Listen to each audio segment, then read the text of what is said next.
tous et bienvenue dans Jump, le podcast pour ceux qui, comme moi, veulent faire le grand saut dans l'entrepreneuriat. Pour ceux qui ne le savent pas encore, je m'appelle Sarah Pouchet, j'ai 30 ans et j'ai démissionné avec le projet fou de trouver une idée de boîte pour me lancer, mais sans encore savoir laquelle. Pour m'accompagner dans cette démarche, j'écoute et je lis pas mal de choses sur la question et je consacrerai donc certains épisodes aux livres les plus inspirants. Celui dont je vais vous parler aujourd'hui est un best-seller mondial déjà vieux d'une dizaine d'années, mais qui à mon sens n'a pas pris une ride. Il s'agit de La semaine de 4 heures de Timothy Ferriss. Alors comme j'entends déjà les mauvaises langues railler que si j'ai l'intention de monter une boîte en ne travaillant que 4 heures par semaine, c'est pas gagné, je vais vous expliquer de quoi il retourne. Donc Tim Ferriss, pour ceux qui ne le connaissent pas, c'est un écrivain et entrepreneur américain, et son livre La semaine de 4 heures fait partie des best-sellers du New York Times vendus à plusieurs millions d'exemplaires dans le monde. Il a aussi un podcast très connu qui s'appelle le Tim Ferriss Show et un blog du même titre que son livre. Par ailleurs, fun fact, il a reçu la médaille d'or des championnats nationaux de Sanda en Chine.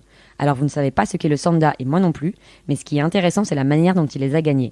Il s'est rendu compte que dans les règles du jeu, si on expulsait son adversaire un certain nombre de fois du tatami, ce dernier était disqualifié. La morale qu'il en tire, c'est qu'il y a toujours un moyen de faire les choses autrement.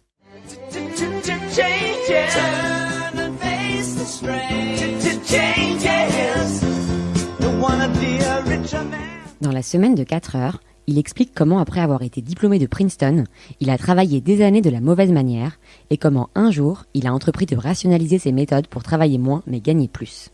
Et non, il ne fait pas une campagne présidentielle. Alors je ne vais pas vous détailler par le menu tout le livre, mais juste vous expliquer en 2 mots les pistes de réflexion qu'il suggère. Tout repose sur l'idée de ne pas attendre la retraite pour profiter de la vie, et si vous avez écouté le premier épisode de Jump, vous savez que c'est un peu ma philosophie.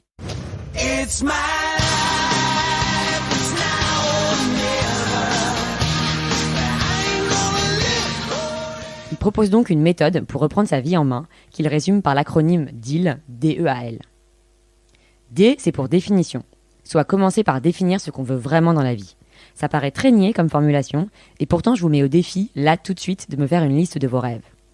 Pour nous aider dans cet exercice, il catégorise 3 types de rêves, ce qu'on rêve de faire, ce qu'on rêve d'être et ce qu'on rêve d'avoir. Il propose de faire ce qu'il appelle des dreamlines, où on définit quelles sont les étapes et les finances nécessaires pour réaliser chacun de ses rêves. Ah oui, et aussi, si vous rêvez de rouler en Ferrari, pas la peine de dire que vous voulez sauver la faim dans le monde, cette liste de rêves n'engage que vous.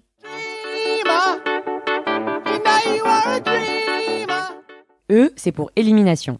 Tim Ferriss applique la loi de Pareto, donc le 80-20, à la lettre. Pour lui, quel que soit le domaine, 80% des résultats sont imputables à 20% des causes. C'est valable dans la vie professionnelle, où un business réalise souvent 80% de son chiffre d'affaires avec 20% de ses clients, mais c'est aussi valable pour sa vie sociale, c'est souvent 20% de nos amis qui nous apportent 80% de notre bonheur. Il propose également de revoir les méthodes d'organisation de son temps et donne quelques techniques comme ne pas vérifier ses emails en continu mais à heure fixe 2 fois par jour, ne pas accepter de réunions pendant plus que 30 minutes ou ne pas répondre au téléphone quand on n'attend pas un appel. Pour lui, le manque de temps n'est en réalité qu'un manque de priorité. Merci France Télécom d'avoir pu permettre à nos hommes d'ajouter au bruit de la ville et des klaxons la douce sonnerie du téléphone.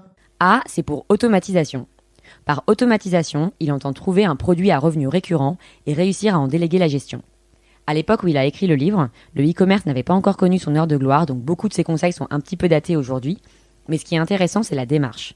Trouver une idée dans un secteur un peu niche, dans lequel on peut développer une expertise, la tester rapidement et adapter en fonction des résultats. Et enfin, le plus important, réussir à s'en extraire et à déléguer le management au quotidien.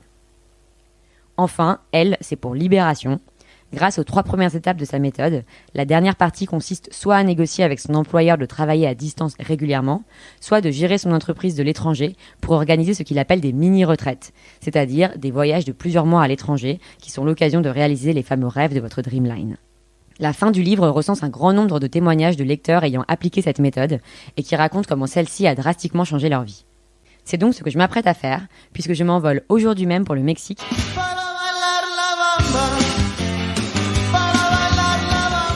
Je vais rencontrer des entrepreneurs sur place, dont vous découvrirez les interviews dans les prochains épisodes. De votre côté, à vos carnets, il est temps de définir ses rêves et de construire sa dreamline. Et si le podcast vous plaît, comme toujours, le meilleur moyen de me le dire, c'est de vous abonner et de laisser un petit commentaire sur iTunes. Allez, à la semaine prochaine pour de nouvelles aventures dans Jump.